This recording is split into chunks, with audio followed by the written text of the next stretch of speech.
you got to make it happen. So any favorites for this week at the Masters? Who are you going to be watching? Who do you think is going to be at the top of the leaderboard come Sunday? You're diving right in. Yeah. Right? So I think, from a standpoint of, I look at it two ways, right? Who I really think is going to win, and then who would I actually maybe throw a few shekels on for the good odds, Yeah. I mean, that's really the key. So I think it's tougher right now to pick a winner of the Masters than it's ever been in the history of the sport because of Live Golf. Right? Yeah. These guys are playing in two different places now, right? They're not playing all together, so you don't get to see them go at it day after day or week after week and play against each other. So I tend to, I know the guys went to Live, and I know people have issues with it, but I tend to like some of those players on that tour. But I also tend to sit there and say, they put $200 million in their pocket. Are they working as hard as they used to? Dustin Johnson, married to Wayne Gretzky's wife, got the signing bonus of a couple $100 million. Doesn't seem like he's waking up at 6 a.m. doing push-ups and getting ready to play golf, right? So that question really makes it more difficult to me. So I'll lead with that a little bit, right? I'm a huge Jon Rahm guy, right? And I think nobody's kind of picking him. I think the odds, last time I looked, plus 1,100 maybe, something like that. Yep. For him, come on, dude. He's a top 2-3 player in the world. You can get plus 1,100. I know he's playing on the Live. I know you haven't seen him much, but the guy is just really, really good. I'm a Jon Rahm fan, right? I think he's going to be really good.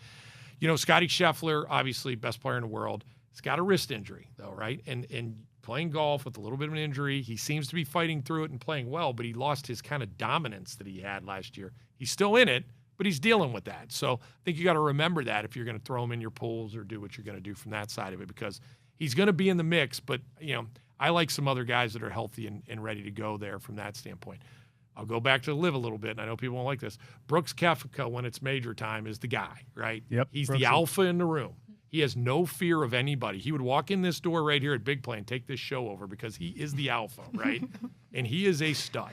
And so I have a hard time not putting him into my mix because I'm a little afraid of him, and I love him. I just love that about him, right? I think he's great, right? So I think that's good stuff.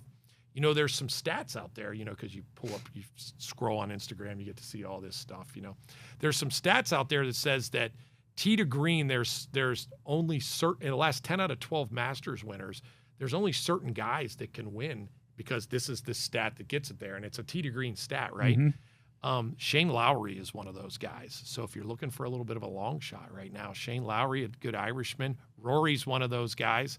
I'm as Irish as it gets, but for an Irish guy, I'm probably not a big Rory fan compared to most.